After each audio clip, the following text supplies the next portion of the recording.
Right, good morning team. It is Saturday, a week today we were in here, and the weather's slightly different. We've had, I think it started on Wednesday or Thursday, we've had torrential rain for the last sort of 2 or 3 days on and off.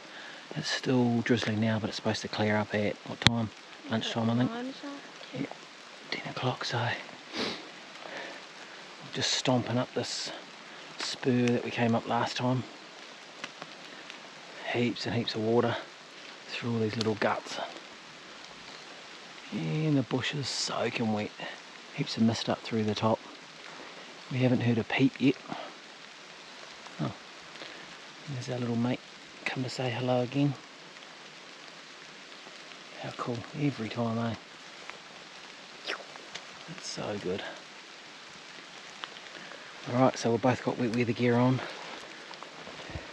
I've ended up having to open the old leggings up. These are the new Huntec. They're sort of the same as the Stony Creek Drembles, but I've decided to give Huntec a bit of a crack. So legs are open because he's pretty hot walking up here.